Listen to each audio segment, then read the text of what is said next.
민주당. 더불어민주당이 당시에 이해찬 대표께서 연동형 비례대표제에 대해서 원칙적으로 우리가 손해나더라도 해야 하는 거 아니냐 이렇게 평양에 가서 정동영 대표, 이정미 대표랑 얘기를 했다고 합니다. 소위 뭐 그 정동영 대표나 이정미 대표는 평양선언이라고까지 얘기를 하시더만요. 그런데 그리고 나서 한국에 오셔서 뭐 마치 연동형 비례대표제 안 할 것처럼 네, 이런 식의 말씀을 하셨기 때문에 이제 민주당의 당론으로 또 두 번의 대선 공약, 한 번의 20대 총선 공약, 문재인 대통령께서 지속적으로 말씀하시는데 저는 이해찬 대표의 말에 굉장히 충격을 받은 것이 11월 5일에 청와대에 가서 여야정 상설협의체 5자 회담에서 대통령과 5명의 원내대표가 대표성과 비례성이 강화되는 방향으로의 선거제 개편에 합의한다. 이렇게 합의를 하고 왔거든요. 그렇죠. 그 말이 연동형 비례대표제라고 하는 것은 암묵적으로 다 서로 합의가 된 겁니다. 당시에 연동형 비례대표제라는 말을 명시적으로 넣자라고 제가 주장을 한번 했었는데 청와대에서 그 전에 대통령께서 8월 여야정 협의체 할 때 대표성과 비례성이 보장되는 선거제구제 개편에 나는 찬성한다, 적극적으로. 나의 소신이다라는 말을 발언을 하셨기 때문에 그 정도 선에서 합의문에 담자 이렇게 해서 연동형 비례대표제라는 말을 명시적으로 쓰지는 않았지만 그것이 연동형 비례대표제를 의미한다고 하는 것은 그 전에 민주당의 당론에 비춰봐서도 또 여러 가지 나온 문건에 비춰서 명확한 일인데 그것을 우리가 연동형 비례대표제만을 꼭 뭐 고집하거나 이거를 도입할 문제는 아니다라는 그런 취지로 말씀을 하셔서 이제 이 야삼당 입장에서는 믿고 있던 곳에서 발등을 지킨다고 할까요? 뭐 이런 기분을 느끼게 된 거죠. 저는 문 대통령은 그래도 좀 진전성이 있다고 저는 봅니다. 근데 이제 문 대통령께서는 단임제 아닙니까? 대통령을 이제 이번에 본인이 이 주어진 임기 안에 뭔가 그래도 대한민국 역사에 남는 성과를 남기고 싶은 것이 마음인 거고, 다만 당의 입장에서는 또 차기 대통령을 또 배출해야 되는 입장이기 때문에 이해관계가 다른 것 같아요.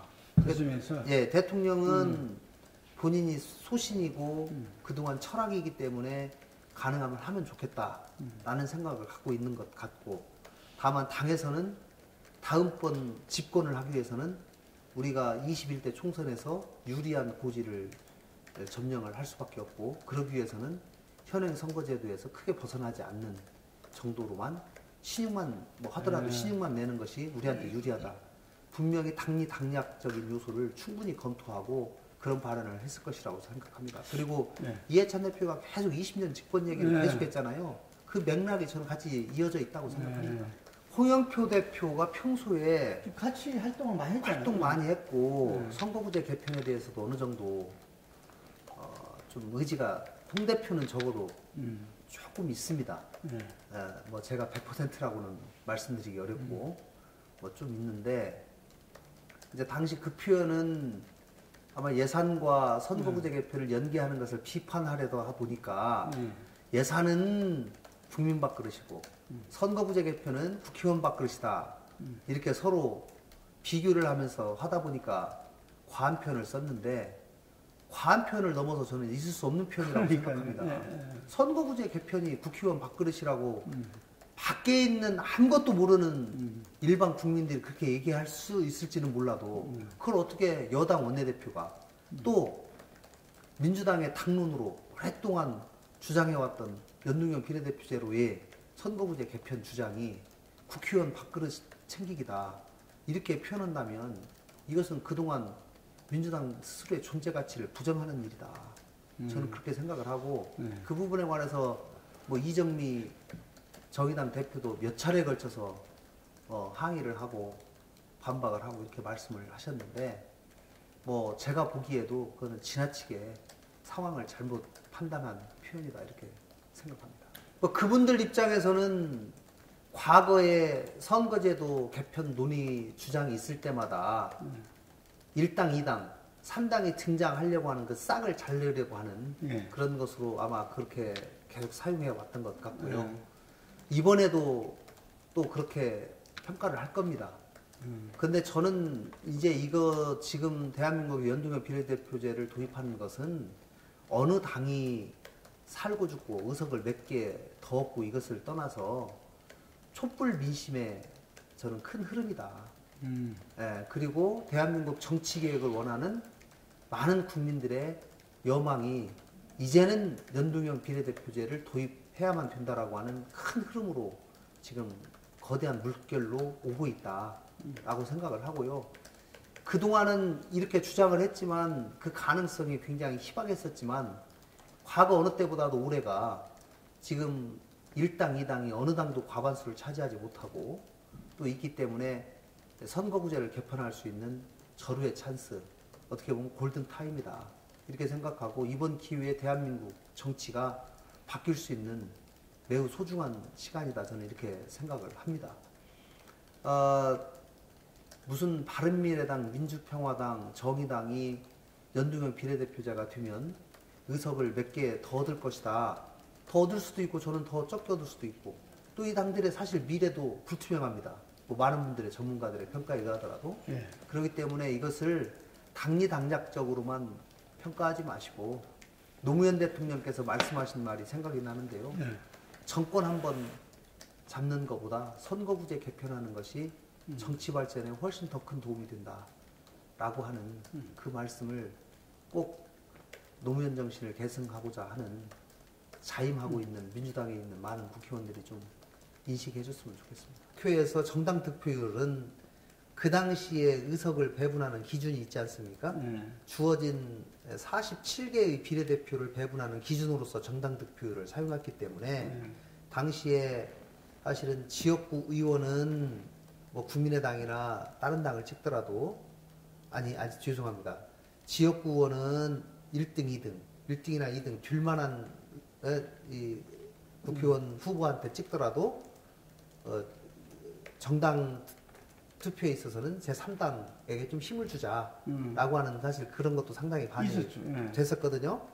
그렇기 때문에 그러나 이제 정당 득표율만큼 그만큼 비례해서 의석을 가져간다고 하면 저는 지금 정당 지지율 전국적으로 나오는 그 정당 지지율하고 거의 비슷하게 나올 거라고 보고요. 그렇게 된다고 하면은 저는 봉쇄조항 5% 이하의 득표율을 얻은 정당에게는 국회의원을 한 석도 배정하지 않는 만약에 그런 봉쇄조항이 생긴다고 하면 뭐 5%가 될지 3%가 될지는 모르겠습니다. 그건 정하기 나름인데 그럼 이제 나머지 득표율만 가지고 다시 또 배분을 하게 되기 때문에 민주당도 지금 있는 지지율 40%에서 42, 3%만 얻는다면 정식 투표에서 득표율은 50% 가까이 얻을 수도 있다고 보거든요. 그렇기 때문에 저는 민주당도 결코 손해보는 장사가 아니다. 라는 말씀을 제가 꼭 드리고 싶고 특히 연동형 비례대표제를 도입하면서 비례대표를 배분하는 방식을 전국 단위에서 하나로 배분하지 않고 권역별로 배분을 시킨다고 하면 또 민주당 같은 경우도 굉장히 취약한 뭐 강원도나 여기 TK 지역이나 이런 데서도 상당히 많은 의원들을 또 배출할 수 있는 수단이 생기는 겁니다. 예, 예. 현실적으로도 이 어느 당이 낫다고 볼 수 없다 이거죠. 예, 예. 그리고 지지율이라고 하는 것은 뭐 아시다시피 물거품 아닙니까? 예, 이게 선거 가까울수록 굉장히 진폭이 큰 거고 이것이 되면은 이 각 정당이 정책으로 알리는 싸움이 굉장히 저는 강화될 것이다. 라는 생각이어서 대한민국 정치 발전에 굉장히 긍정적인 역할을 할 것이라고 생각합니다. 저는 과거부터 2018년 하반기에 큰 과제로 선거구제 개편과 개헌을 제가 얘기를 했었습니다. 두 문제를 같이 동시에 다루고 동시에 해결을 해나가면 참 좋았을 뻔했지만 지방선거 마치고 나서 개헌에 관한 이 논의가 굉장히 좀 뜸해지고 이런 상황이기 때문에 먼저 선거구제 개편을 하고 그리고 나서 개헌으로 옮겨가는 것이 좋겠다. 그래서 순서대로 이렇게 가는 게 좋겠다는 생각을 하게 됐고요. 또 하나는 연동형 비례대표제를 하게 되면 자연스럽게 내각제적인 연정이 상당히 될 가능성이 높습니다. 그렇게 되면 지금 국민들이 내각제를 바로 내각제에 대한 권력구조 중에서 그 동의를 얻는 것보다는 연동형 비례대표제를 실시해 보니 이거 내각제로 하는 것이 훨씬 더 좋겠다라고 해서 내각제에 대한 지지도는 훨씬 더 국민적 동의를 더 많이 받는 계기가 될 수도 있다라고 생각하고, 특히 연동형 비례대표가 돼서 다당제가 되면 대통령의 권력이 저는 상당히 좀 분산되는 계기가 되리라고 생각합니다. 그러고 나면 의회와 대통령의 권한을 좀 더 적절하게 의회 쪽으로 분산하는 노력이 필요하다라고 하는 논의가 자연스럽게 대두되고, 따라서 개헌에 대한 논의도 더 활발하게 이루어질 수 있을 것이다, 이렇게 생각을 합니다. 그래서 저는 선거구제 개편을 먼저 마무리하고 그 다음에 곧이어서 개헌에 관한 논의도 할 필요가 있다. 근데 이제 그건 한편으로 대통령의 권한인데요. 대통령이 가지고 있는 권한 자체가 분산이 된다는 것이 저는 대다수의 학자들의 견해라고 봅니다.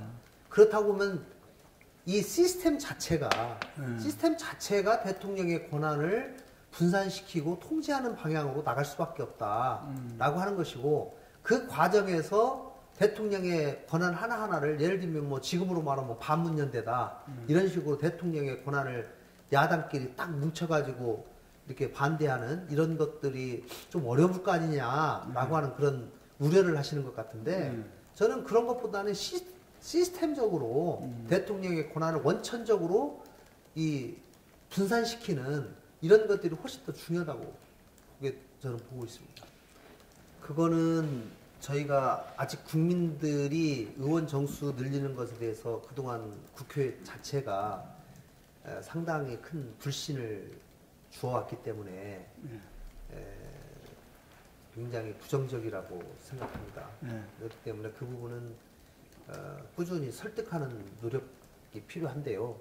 제가 몇 가지만 좀 말씀을 드리면, 지금 우리가 1987년에 헌법 개정해가지고 88년에 선거를 치렀거든요. 13대 총선. 예. 그 87년에 국가 예산이 1년에 15조. 15조. 15조. 예. 15조인데, 그 뒤에 지금 올해가 얼마냐면 470조입니다. 가까이. 예. 국회의원은 똑같이 300명입니다. 지금 30년 동안 나라가 그렇게 많이 바뀌었습니다. 그 다음에 인구가 당시 4,100만이고 지금 5,100만입니다. 본회의에서 처리된 법안이 1년 동안 87년에 117건이에요. 근데 올해는 2,389건입니다. 당시에 국회의원을 포함해서 정부안 발의까지 발의된 건수가 1년에 87년에 107건, 올해는 5,931건입니다. 이렇게 국회의원들이 지금 해야 될 일이 엄청나게 많이 늘었습니다. 그리고 우리나라가 다른 나라에 비해서도 국회의원 한 명이 대표하는 인구의 숫자가 지금 우리나라가 한 18만 명 정도 되거든요. 네. 17만 정도 되겠네요. 17만. 그래서 이 OECD가 뭐 1인당 9,000명인가? 9만 명에서 10만 명 가까이 사이입니다. 그렇기 때문에 그만큼 우리는 국민들과 접촉이 뜸할 수밖에 없는 거고, 또 국회의원들이 특권 가졌다라고 얘기를 하는 거고, 이런 얘기들이 나오는 거거든요. 그렇기 때문에 여러 가지 상황을 고려해서 국회의원을 늘릴 사유는 된다. 다만 국회의원들이 그동안 이 신뢰를 못 얻었기 때문에 국민들이 많이 불신하고 거기에 반대를 하시는데, 다만 저는 지금 300명이 쓰는 예산을 가지고 예산을 늘리지 않는 범위 내에서 330명 내지는 360명. 저는 뭐 개인적으로는 330명 정도가 적당하다고 생각합니다. 그 정도 해서 그 범위 내에서 지역구와 비례대표를 적절하게 안배해서 연동형 비례대표제의 그 취지를 이번에 달성하도록 제도를 설계하는 것이 필요하다 이렇게 생각합니다. 그런데 그거는, 사실은 이 선거제도라고 하는 것이 각 당의 당론을 명확하게 참 내기가 쉽지가 않습니다. 예. 그리고 각 당에 가서도 모든 이 의원님들의 지역구 상황, 도시와 농촌, 그다음 인구가 많고 적고 지역구와 비례 이런 것들 여러 가지 상황에 따라서 전부 이해관계와 생각이 다르기 때문에 이 하나로 모아내기가 참 쉽지 않습니다. 그러나 제가 의원님들한테 드리고 싶은 것은 대한민국 민주주의 발전을 위해서 민심 그대로의 선거제도에 근접한 선거제도를 디자인하는 것이 대한민국 정치개혁에 대단히 중요한 길이다라고 생각을 하고 그 점에서 이것은 원내 지도부 또 당대표들이 좀 그런 역사적 사명감을 가지고 결단을 하면서 끌고 나가야 된다라고 저는 생각을 합니다. 제가 대통령께 국정의 최고 지도자로서 이 일에 대해서 선거구제 개편에 대해서 좀 더 적극적으로 나서달라는 말씀을 드렸습니다. 사실은 지금 야당의 두 대표가 동시에 단식하는 일은 또 헌정사에 처음 있는 일입니다. 그리고 대통령으로서는 어쨌든지 국정을 책임지고 계신 분으로서 이 이상의 지금 국정의 위기 상황이 어디 있습니까? 사실은 이런 상황을 좀 더 심각하고 절박함을 좀 깨달으시고 또 본인이 그동안 주장을 안 해온 것이 아니고 소신이시고 공약으로 해오셨고 그렇기 그렇죠. 때문에 제가 엊그저께 청와대 민정수석이 오셔가지고 아니 정무수석이 와가지고 대통령께서 좀 5당 대표 회담을 좀 해주셨으면 좋겠다 이렇게 얘기를 했더니 아 이건 국회에서 논의가 되고 합의가 되면 그때 대통령께서 합의된 안을 국민들께 열심히 설득시키겠다 이렇게 말씀을 하셨어요. 그래서 제가 그 말에 너무 실망을 했습니다. 이것은 남 일이 아니고 대통령 본인의 일이고 이거는 대통령께서 적극적으로 나서서 이 문제를 해결하는 노력을 기울이셔야 한다. 적어도 여당의 지도부와 여당의 주요 의사결정권자의 여당에 있는 의원님들이 다 불러서 이건 나의 심조고 내가 꼭 해야 되는 것이다. 그리고 이거를 걸고 우리가 대선도 되고 총선도 했지 않았냐. 그렇다면 우리가 이거는 국민께 한 약속이기 때문에 이것만은 꼭 지키자. 이렇게 간곡하게 여당 의원님들을 설득하는 노력부터 저는 해야 된다고 생각합니다. 네.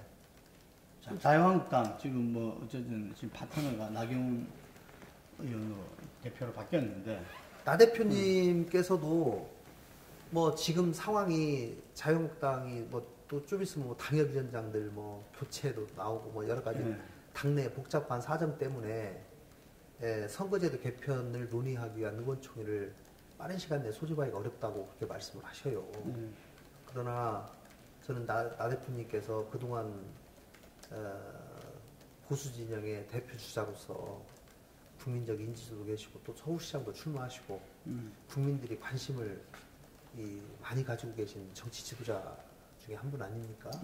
그렇기 때문에 저는 이 근시안적인 당리당략 또 21대 총선에서 유불리 이런 것들을 따지기에 앞서서 먼 역사적인 과제 또 대한민국의 정치 발전에 관한 비전 이런 것들을 꼭 생각하시면서 이 문제를 다뤄주셨으면 저는 좋겠다는 생각이고요. 그런 의미에서 시대적 과제인 연동형 비례대표제를 꼭 수용해 주실 것을 간곡하게 부탁드립니다. 더불어민주당 지도부들에게는 더불어민주당 지도부는 좀 더 적극적인 설득 노력을 해야 된다고 봅니다. 지난번 예산과 그 예산 심의 과정 마지막 때 사실은 저는 더불어민주당 지도부에게 굉장히 실망을 했습니다. 당시에 정개특위 3당 간사가 합의된 안에서 자유한국당의 김성태 대표가 도농복합형을 검토 대상으로 올리겠다. 그 문구를 넣으면 자기가 연동형 비례대표제를 원칙적으로 수용하겠다라고 하는 그 문제에 대해서 자기가 동의하겠다라고 하는 입장을 밝혀서 제가 무슨 도농복합을 도입하는 것에 합의하는 것도 아니고 여러 안 중에 하나로서 검토하는 그 대상으로 문구를 넣는데 그 문구 넣는 것 자체에 대해서 이해찬 대표가 극도의 거부감을 보이면서 그 합의안을 내팽개쳤거든요. 저는 그때 민주당이 제가 별로 진정성이 없구나 라고 제가 느꼈던 거죠. 만약 그걸 받았다면은 그걸 받았더라면은 자유한국당이 그래도 도농복합형이라는 것도 하나의 대안으로 고려가 되는 것으로 되지만 그래도 어쨌든지 간에 자유한국당도 같이 연동형 비례대표제에 대한 원칙적인 도입에 합의를 할 수 있는 절호의 찬스였거든요. 근데 그것을 도농복합형 포함이라는 그 문구가 들어갔다는 이유로 거부를 해버렸거든요. 이해찬 대표가. 참 괴로운 질문입니다. 뭐 이학재 의원은 그 얘기가 6개월 전부터 계속 나와서 뭐 그러나 아직 이루어지진 않았습니다. 어쨌든지 저는 뭐 끝까지 좀 그런 일이 발생되지 않도록 최선의 노력을 다할 것이고요. 뭐 우리 당이 더 큰 비전을 주지 못했기 때문에 그런 생각을 하는 사람들이 나올 수 있다고 생각을 하고 바른미래당이 좀 더 국민에게 사랑받고 당 지지율이 올라간다고 하면 그런 사람들은 현저하게 줄어들 것이다 생각합니다. 유승민 대표께서도 어쨌든지 6월 달에 지방선거 이후에 뭐 좀 쉬시겠다고 하시면서 지금 일선에서 물러나 있는 상황인데 유 대표님께서 쭉 지켜보시면서 뭐 그런 느낌을 일부 가지셨는지는 모르겠는데 좀 더 유 대표님이 가지고 있는 그런 비전과 생각 또 개혁 보수에 대한 생각 또 우리 당에 가지고 있는 중도적 성향을 가진 중도 개혁 성향의 의원님들과 좀 더 많은 토론들을 해본다면 저는 그 부분은 어렵지 않게 극복될 수 있을 것이라고 저는 생각을 합니다. 유 대표님한테 제가 좀 아쉬운 거는 지방선거 이후에 우리 당내에 많은 의원님들과 좀 대화, 좀 소통 노력을 좀 더 많이 하셨으면 좋겠다라는 생각이고 어차피 우리 당이 다른 정치적 배경을 가진 두 당에 합당을 했기 때문에 그것이 불가피하게 어느 정도는 발생할 수밖에 없는 한계를 가지고 있습니다. 그러나 그 한계를 계속 극복해 나가면서 그것을 시너지로 만드는 것이 우리 당에 속해 있는 구성원들의 임무라고 생각을 하고요. 특히 창업주에 해당되는 유 대표님께서는 그런 차이점들을 극복하기 위한 노력들을 계속 나가 주셨으면 좋겠다. 그런 바람을 가지고 있습니다. 민주당 압박을 가하시는 분들도 일부 계시죠. 그러나 뭐 제가 민주당을 떠나서 지금 이제 2년 반이 됐는데 그동안 제가 걸어온 이 길에 대해서 또 합리적 중도의 길에 대해서 지지자들이 그래도 이해를 많이 해주시고 또 이 길도 상당히 필요하다라고 하는 그런 가치에 대해서 인정을 해주셔서 저로서는 대단히 고맙고 뭐 아무래도 그 지역의 정서가 친민주당 성향이기 때문에 여러 가지 활동을 하는데 상당히 애로가 있는 것도 사실입니다. 그러나 또 지역구 의원으로서 현역 프리미엄이라고 할까요? 이런 것들을 열심히 설파하고 또 개인적으로 또 열심히 돌파하려고 생각하고 있습니다. 더 열심히 하는 수밖에 없다. 경제 정책에서는 무능했다. 라고 제가 말씀드리겠습니다. 우리나라 경제가 이 대외 개방 경제입니다. 수출로 먹고 사는 나라입니다. 이런 상황에서 다른 나라가 매년 인상하는 인상폭을 그대로 유지한 상황에서 우리나라만 16.4%를 급격하게 인상하고 또 연이어서 10.9%를 인상하고 2년에 걸쳐 29%를 인상할 경우에 다른 나라하고 어떻게 수출 경쟁이 되겠습니까? 그 물가 인상 압박이 엄청나게 심한 거죠. 그리고 문 대통령이 말씀하시던 소득 주도 성장이라고 하는 거 근로자들의 임금 소득을 향상시키고 가처분 소득을 향상시키겠다. 근데 가처분 소득의 가장 핵심이 국가에서 주는 이전 소득을 빼면 근로소득이거든요. 근로소득을 증가시키겠다고 하는 것은 그 일자리를 지키고 있는 사람에 한해서 최저임금이 올라가면 혜택을 보는 겁니다. 그런데 나라 전체적으로 보면 최저임금은 올렸는데 일자리는 줄어든단 말이죠. 오히려. 그렇기 때문에 근로자들이 받는 전체 소득은 오히려 감소하는 그런 효과가 나타나버립니다. 네. 대단히 예상하지 못했던 큰 부작용이 나타나면서 시장에서, 왜냐하면 시장에서 감당할 수 없을 만큼 급격한 임금 인상이 가져온 부작용이라고 생각을 하고 그것으로 말미암아서 모든 것들이 지금 틀어져 버렸습니다. 네. 그래서 산업 경쟁력이 급속하게 약화되고 하는 원인이 이 밑둥에서부터 지금 자동차 산업도 예를 들면 1차 밴더, 2차 밴더, 3차 밴더, 4차 밴더가 있는데요. 대기업이나 1차 밴더는 최저임금 영향을 별로 안 받습니다. 그러나 4차 밴더, 3차 밴더는 최저임금 인상을 받는 건데 4차 밴더에서부터 가장 밑바닥에 있는 회사부터 도산이 되고 제대로 물건 공급이 안 되고 이런 문제가 발생되면 그것이 2차 밴더, 1차 밴더로 옮겨 붙으면서 지금 굉장히 심각한 제조업의 위기를 가져오고 있거든요. 저는 바른미래당에서는 16.4%의 연이은 10.9%의 최저임금 인상의 부작용이 너무 내년에 우려되기 때문에 내년에 최저임금을 취소하거나 적어도 인상 시기를 1월 1일에서 7월 1일로 연기해야 된다라고 하는 주장을 계속 해왔고 제가 연기하는 법안도 지금 내놨습니다. 저는 올해 안에 그것이 꼭 통과가 돼서 그것이 내년에 그래도 기업하는 사람들에게는 좀 도움이 되고 임금 인상 효과를 조금 그래도 반감시킬 수 있는 그런 좋은 작용을 할 거라고 봤는데 뭐 여당에서 그것에 대해서 별로 크게 호응을 안 하고 있기 때문에 지금 올해 안에 통과되기는 지금 쉽지 않은 형편입니다.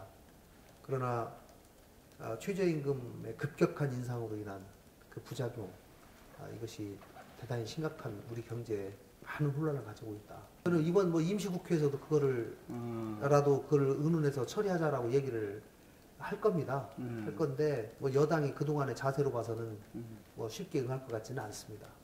예. 야당들은 다 동의할 것 같은데. 야당은 동의를 속으로는 진정 대한민국 경제를 걱정하는 정당은 바른미래당밖에 없는 것 같습니다. 자유한국당은 그냥 놔둬라. 놔둬라? 어렵게. 어려워지게 놔둬라. 왜냐하면 내년에 너무 큰 부작용이 생길 것이 눈에 뻔하기 때문에 난리 난다 이게. 난리 난다. 난리 나게 놔둬라. 왜 야당이 그런 것까지 걱정하냐. 그건 여당이 걱정할 문제다. 그런 입장입니다. 그런 이야기를 했어요? 실제로? 명시적으로는 안 했습니다. 안 했지만 제가 느끼기에는 간접적으로 그렇게 느껴지죠. 그 법안에 대해서 호응도가 약하다 이거죠? 그 법안에 대해서 일관적으로 이렇게 핑계대죠. 이거 노사 간에 이미 다 합의한 것을 어떻게 뒤집을 수 있겠냐. 이렇게 얘기하죠. 근데 제가 국회 입법조사체도 다 알아보고 다 법적인 절차를 다 알아봤어요. 국회에서 결단만 하면 할 수가 있습니다. 예. 그리고 사실은 제가 그 얘기를 정부에 있는 관료들한테 얘기했더니 관료들이 너무 좋아해요. 이건 정말 필요합니다. 근데 이미 최저임금위원회에서 결정된 것을 국회에서 취소시키는 거 아닙니까? 이것까지는 사실 생각을 못한 거예요, 관료들은. 이건 국회에서만 생각할 수 있는 일이죠. 국회의원들은 법을 바꾸면 된다고 생각을 하니까. 근데 그 얘기를 했더니 너무 좋은 아이디어다. 근데 과연 청와대와 여당이 받겠냐. 그렇게 걱정을 해요. 그래서 제가 그 얘기 듣고, 아, 공무원들이 정말 걱정이 많구나. 현실 경제를 생각하면 꼭 필요하다고 생각하는구나. 라는 제가 확신을 갖고 여당과 청와대에다 얘기를 했죠. 지난 9월, 11월 5일에 대통령하고 청와대에 가서 오찬 회동할 때도 제가 그 얘기 했죠. 청와대에다 주고 온 제가 노란 봉투, 거기다도 그 건의사항을 제가 적었었습니다. 이 최저임금 인상을 이렇게 내년도 최저임금 인상은 7월 1일로 유예하자. 예. 그러면 내년도 10.9%의 인상이 5.45%의 인상만 가져오는 효과가 나오거든요. 예. 저는 한반도에서 평화 프로세스는 대세에 접어들었다고 저는 봅니다. 예. 그리고 꼭 그렇게 가야 되는 역사적 흐름도 가지고 있고요. 또 우리가 또 그렇게 되도록 노력해야 되고. 그러나 절대 서두르면 안 된다. 예. 그리고 상대방이 얘기하는 것에 대해서 일단 협상을 해야 되기 때문에 일단 믿자. 대신에 검증은 철저히 해라. 라는 얘기를 꼭 하고 싶습니다. 이번 12월 김정은 위원장의 답방 문제도 연내 답방하기로 했으면 물론 그거는 김정은 위원장이 결정할 문제죠. 너무 매달리는 사실 인상을 주거든요. 그냥 이거 안 오면 큰일 나는 것처럼 청와대가 막 미리 준비하고 뭐 막 다 하고 막 말씀만 하십시오. 제발. 이런 자세는 사실은 조금 협상하는 국면에서는 적절하지는 못하다. G20 가지고 트럼프한테 또 양해를 당당하게 김정은 위원장의 결단을 촉구한다. 그리고 약속을 지켰으면 좋겠다. 라고 말씀하고 국내 문제에 집중하셔야죠. 네, 국내에 지금 얼마나 산적함이 많습니까? 지금 네? 이 와중에 너무 거기에 얽매이는 것은 저는 옳지 않다고 생각하고 대신에 큰 흐름을 가지고 비핵화도 좀 더 차근차근 따져보면서 철저하게 하고 서두르지 말고 좀 차분히 했으면 좋겠습니다. 우리가 그 8월인가요? 그 원내대표 노희찬 대표랑 같이 미국 원내대표를 갔다 왔었잖아요. 맞습니까? 그때 가서 만나본 미국의 조야에 많은 전문가들, 고위 뭐 국회의원이나 이런 분들 다 만나봤는데 한 80%가 그런 시각을 가지고 있더라고요. 그 당시는 제2차 북미회담이 11월에 열린다는 것이 굉장히 설이 있을 때였습니다. 그럼에도 불구하고 그런 생각을 가졌어요. 지금은 더 많이 악화됐다고 생각합니다. 북한도 쉽게 핵포기는 안 하겠죠. 어떻게 해온 것이고 또 체제 보장에 대한 확실한 보장이 있지 않고서는 자기 나름대로의 여러 가지 이 협상 전략이 있을 텐데 그것에 우리가 좀 끌려가지 않고 우리 나름대로의 정확한 포지션과 스탠스를 가지고 북한과 협상을 해나갔으면 좋겠다라는 생각을 저는 합니다. 그게 저기가 핵폐기를 완전히 할 수도 있다? 저는 가능성이 그렇게 높지는 않다고 보지만 그러나 할 수 있는 한 최선을 다해야죠. 남북 분단 이후에 한 해에 정상회담이 3번 열린 것도 처음이고 그다음에 특히 북미회담은 처음 있지 않았습니까? 이런 것들이 집중이 됐고 어쨌든지 김정은 위원장이 자기 스스로 한 말이 있고 또 우리나라 대통령이 뭐 북한에 가서 연설도 하고 등등 뭐 여러 가지 이런 과정들을 봤을 때 기존에 있었던 남북 대화보다는 훨씬 더 긴밀하게 진행되고 있는 것은 맞고 어렵게 얻은 이 평화에 관한 프로세스에 대한 모멘텀을 우리가 살려야 될 필요가 있다. 그리고 이제는 북한 내부의 사정을 보더라도 이 남북 평화를 체제로 가야 된다라고 하는 그런 필요성이 북한도 상당히 있는 것으로 보여지기 때문에 서로가 이해관계가 조금 어느 정도 상당히 맞아 떨어지고 있는 시점이다. 그리고 어쨌든지 남북 정상 간에 어느 정도의 신뢰가 생겼기 때문에 이 신뢰관계를 살릴 필요가 있다. 라고 하는 생각입니다. 예.